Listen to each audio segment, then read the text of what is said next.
ಹೀಗೊಂದು ಪುರಾಣ ಕಥೆ. ಸರ್ಪವನ್ನು ಕಂಡಾಗ ಹಿರಿಯರು ಆಸ್ತೀಕ ಆಸ್ತೀಕ ಎಂದು ಪಠಿಸುತ್ತಾರೆ. ಅದೇಕೆ ಹಾಗೆ ಮಾಡುತ್ತಾರೆ? ಯಾರು ಈ ಆಸ್ತೀಕ? ಸರ್ಪಗಳಿಗೂ ಅವನಿಗೂ ಏನು ಸಂಬಂಧ? ಜನಮೇಜಯ ಯಾಗ ನಡೆಸಿ ಸರ್ಪಸಂತತಿಯನ್ನೇ ನಾಶ ಮಾಡಲು ಹೊರಟಿದ್ದೇಕೆ? ತಿಳಿಯಲು ಈ ಕಥೆ ಕೇಳಿ. ಕುರುಕ್ಷೇತ್ರ ಯುದ್ಧ ಮುಗಿದು ಕೆಲವು ವರ್ಷಗಳ ಕಾಲ ರಾಜ್ಯಾಡಳಿತ ನಡೆಸಿದ ಪಾಂಡವರು ಸಶರೀರ ಸ್ವರ್ಗಾರೋಹಣಕ್ಕೆ ತೆರಳಿದರು. ಅವರ ನಂತರ ಅಭಿಮನ್ಯು ಉತ್ತರೆಯರ ಮಗ ಪರೀಕ್ಷಿತ ಹಸ್ತಿನಾವತಿಯ ಅರಸನಾದ. ಈ ಪರೀಕ್ಷಿತ ಒಮ್ಮೆ ಕಾಡಿಗೆ ಬೇಟೆಗೆಂದು ತೆರಳಿದ್ದವನು ಬಾಯಾರಿ ಶಮೀಕ ಮುನಿಯ ಆಶ್ರಮವನ್ನು ಹೊಕ್ಕ. ಸಮಾಧಿಸ್ಥನಾಗಿದ್ದ ಮುನಿ ಈತನನ್ನು ಸತ್ಕರಿಸಲಿಲ್ಲವಾದ ಕಾರಣ ಕೋಪಗೊಂಡು ಸತ್ತು ಬಿದ್ದಿದ್ದ ಒಂದು ಹಾವನ್ನು ಮುನಿಯ ಕೊರಳಿಗೆ ಹಾಕಿ ಹೊರಟು ಹೋದ. ನಂತರ ಅಲ್ಲಿಗೆ ಬಂದ ಮುನಿಪುತ್ರ ಶೃಂಗಿ ಕ್ರೋಧವಶನಾಗಿ, ನಮ್ಮ ತಂದೆಯ ಕೊರಳಿಗೆ ಸತ್ತ ಹಾವನ್ನು ಹಾಕಿ ಅಪಮಾನ ಮಾಡಿದವನು ಇನ್ನು 7 ದಿನಗಳೊಳಗೆ ಸರ್ಪದ ಕಡಿತದಿಂದ ಸಾಯಲಿ ಎಂದು ಶಪಿಸಿದ. ಈ ಶಾಪವನ್ನು ಸ್ವೀಕರಿಸಿದ ಪರೀಕ್ಷಿತ ತನ್ನ ಅಂತಿಮ ದಿನಗಳನ್ನು ಭಾಗವತ ಶ್ರವಣದಲ್ಲಿ ಕಳೆದು ಸರ್ಪರಾಜ ತಕ್ಷಕನ ಕಡಿತಕ್ಕೆ ಒಳಗಾಗಿ ತೀರಿಹೋದ. ಪರೀಕ್ಷಿತನ ನಂತರ ಅವನ ಮಗ ಜನಮೇಜಯ ಅಧಿಕಾರಕ್ಕೆ ಬಂದ. ತಂದೆಯನ್ನು ಉಳಿಸಿಕೊಳ್ಳಲು ರಹಸ್ಯ ಭವನ ನಿರ್ಮಿಸಿ ಎಷ್ಟೆಲ್ಲಾ ಕಷ್ಟಪಟ್ಟಿದ್ದರೂ ತಕ್ಷಕ ಅದನ್ನು ಪ್ರವೇಶಿಸಿ ಕಚ್ಚಿ ಸಾಯಿಸಿದ್ದು ಅವನಿಗೆ ಮರೆಯಲಾಗಿರಲಿಲ್ಲ. ಅದಕ್ಕೆ ಸರಿಯಾಗಿ ಸರ್ಪಗಳ ಮೇಲೆ ದ್ವೇಷವಿದ್ದ ಉತ್ತಂಕ ಜನಮೇಜಯನನ್ನು ಭೇಟಿಯಾಗಿ ಅವನನ್ನು ಸೇಡಿಗಾಗಿ ಪ್ರಚೋದಿಸಿದ.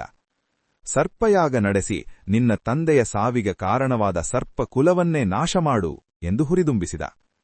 ಅದರಂತೆ ಜನಮೇಜಯ ಆಸ್ಥಾನ ಪುರೋಹಿತರನ್ನು ಕರೆಸಿ ಸರ್ಪಯಾಗಕ್ಕೆ ದಿನ ನಿಶ್ಚಯಿಸಿದ. ಋತ್ವಿಜರನ್ನು ಕರೆಸಿ ಬೇಕಾದ ಏರ್ಪಾಡು ಮಾಡಿಕೊಳ್ಳಲು ಸೂಚಿಸಿದ. ಸರ್ಪಯಾಗ ಶುರುವಾಯಿತು. ಋತ್ವಿಜರು ಒಂದೊಂದೇ ಸರ್ಪದ ಹೆಸರು ಹೇಳಿ ಆವಾಹನೆ ಮಾಡಿ ಅದನ್ನು ಅಗ್ನಿಯ ಬಳಿಗೆ ಆಕರ್ಷಿಸಿ ಸ್ವಾಹಾ ಅನ್ನುತ್ತಿದ್ದರು. ಕೂಡಲೇ ಸರ್ಪವು ಪ್ರಜ್ವಲಿಸಿ ಉರಿಯುತ್ತಿದ್ದ ಯಾಗಕುಂಡದೊಳಗೆ ಬಿದ್ದು ಒದ್ದಾಡಿ ಬೆಂದು ಹೋಗುತ್ತಿದ್ದವು. ಎಲ್ಲ ಲೋಕಗಳ ಎಲ್ಲ ಬಗೆಯ ಹಾವುಗಳು ಸರಸರನೆ ಬಂದು ಅಗ್ನಿಕುಂಡದೊಳಗೆ ಬೀಳುವುದನ್ನು ನೋಡಿದರೆ ಎಂಥವರೂ ತಲ್ಲಣಿಸಬೇಕು. ಆದರೆ ಜನಮೇಜಯ ತನ್ನ ತಂದೆಯ ಸಾವಿಗೆ ಪ್ರತೀಕಾರ ತೀರಿಸಿಕೊಳ್ಳಲು ಬದ್ಧನಾಗಿದ್ದ. ಅವನ ಮನಸ್ಸು ಬದಲಾಗಲಿಲ್ಲ. ಜೊತೆಗೆ ಸರ್ಪಗಳು ಹೀಗೆ ಕುಂಡದೊಳಗೆ ಸುಟ್ಟು ಸಾಯಬೇಕೆನ್ನುವುದು ನಿಯತಿಯ ಇಚ್ಛೆಯಾಗಿತ್ತು. ಜನಮೇಜಯನ ಯಜ್ಞಕ್ಕೆ ತನ್ನ ಬಾಂಧವರು ಬಲಿಯಾಗುತ್ತಿರುವುದನ್ನು ಕಂಡು ತಕ್ಷಕ ತಲ್ಲಣಿಸಿ ಹೋದ. ಸಹಾಯಕ್ಕಾಗಿ ದೇವೇಂದ್ರನ ಬಳಿ ಧಾವಿಸಿದ. ತಕ್ಷಕನಿಗೆ ಅಭಯ ನೀಡಿದ ದೇವೇಂದ್ರ, ನನ್ನನ್ನು ಗಟ್ಟಿಯಾಗಿ ಹಿಡಿದುಕೊಂಡು ನಿಲ್ಲು, ಮಂತ್ರ ನಿನ್ನನ್ನು ಸೆಳೆಯಲಾರದು ಎಂದು ಸೂಚಿಸಿದ. ತಕ್ಷಕ ಹಾಗೆ ಮಾಡಿದ. ಆದರೆ ಮಂತ್ರಾಕರ್ಷಣೆಯ ಬಲದೆದುರು ತಕ್ಷಕನ ಆಟ ನಡೆಯಲಿಲ್ಲ. ಮಂತ್ರವು ದೇವೇಂದ್ರನನ್ನು ಸೇರಿಸಿಕೊಂಡೇ ತಕ್ಷಕನನ್ನು ಯಾಗಕುಂಡದೆಡೆ ಸೆಳೆಯಲಾರಂಭಿಸಿತು. ಇದನ್ನು ಕಂಡು ಭೀತರಾದ ವಾಸುಗಿ ಮೊದಲಾದ ಅಳಿದುಳಿದ ಸರ್ಪಗಳು ತಮ್ಮ ಕುಲಕ್ಕೆ ಹೊರಗಿನವನಾದ ಸೋದರಳಿಯ ಆಸ್ತೀಕ ಋಷಿಯ ಬಳಿ ಹೋದರು. ನಮ್ಮ ತಂದೆಯ ಶಾಪದ ಪರಿಣಾಮವಾಗಿ ನಾವೆಲ್ಲರೂ ಯಜ್ಞಕುಂಡದಲ್ಲಿ ಬಿದ್ದು ಪ್ರಾಣ ಕಳೆದುಕೊಳ್ಳುವ ಸ್ಥಿತಿ ಬಂದಿದೆ. ನಿನಗೊಬ್ಬನಿಗೆ ಮಾತ್ರ ನಮ್ಮನ್ನು ಈ ದುರವಸ್ಥೆಯಿಂದ ಪಾರು ಮಾಡಲು ಸಾಧ್ಯ.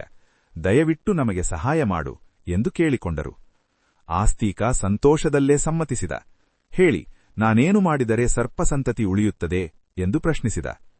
ಆಗ ವಾಸುಗಿಯಲು, ಮಗು, ಜನಮೇಜಯನು ಸರ್ಪಯಾಗವನ್ನು ಮಾಡುತ್ತಿದ್ದಾನೆ. ಬ್ರಹ್ಮಚಾರಿಯಾದ ನೀನು ಅವನ ಬಳಿಗೆ ಹೋಗಿ ಆ ಯಜ್ಞವನ್ನು ನಿಲ್ಲಿಸುವಂತೆ ಮಾಡು ಎಂದು ಸಲಹೆ ನೀಡಿದ. ಆಸ್ತೀಕ ತಡ ಮಾಡದೆ ಅಲ್ಲಿಂದ ಹೊರಟು ಯಾಗಶಾಲೆಯನ್ನು ತಲುಪಿದ. ಜನಮೇಜಯನ ಮುಂದೆ ಹೋಗಿ ನಿಂತ. ಇನ್ನೇನು ಮಂತ್ರಾಕರ್ಷಣೆಗೆ ಸಿಲುಕಿ ದೇವೇಂದ್ರ ಸಹಿತನಾಗಿ ತಕ್ಷಕ ಕುಂಡದಲ್ಲಿ ಬೀಳುವನಾಗಿದ್ದ. ಆದರೆ ಅದಕ್ಕೆ ಅಡ್ಡಿಯಾಗಿ ನಿಂತ ಆಸ್ತೀಕ, ಬ್ರಹ್ಮಚಾರಿಗೆ ದಕ್ಷಿಣೆ ಕೊಡದೆ ಯಾಗ ಹೇಗೆ ಮುನ್ನಡೆಸುತ್ತೀರಿ ಎಂದು ಜನಮೇಜಯನನ್ನು ಇಕ್ಕಟ್ಟಿಗೆ ಸಿಲುಕಿಸಿದ. ಜನಮೇಜಯ, ಬ್ರಹ್ಮಚಾರಿ, ನಿನಗೇನು ಬೇಕು ಕೇಳು, ಕೊಡುತ್ತೇನೆ ಎಂದು ವಾಗ್ದಾನ ನೀಡಿಬಿಟ್ಟ. ಇದಕ್ಕಾಗಿಯೇ ಕಾದಿದ್ದ ಆಸ್ತೀಕ, ಈಗಿಂದೀಗಲೇ ಸರ್ಪಯಾಗವನ್ನು ನಿಲ್ಲಿಸಿ, ಇದೇ ನೀವು ನನಗೆ ಕೊಡುವ ದಕ್ಷಿಣೆ ಅಂದುಬಿಟ್ಟ. ಮಾತಿಗೆ ಬದ್ಧನಾದ ಜನಮೇಜಯನಿಗೆ ಬೇರೆ ದಾರಿಯೇ ಉಳಿಯಲಿಲ್ಲ.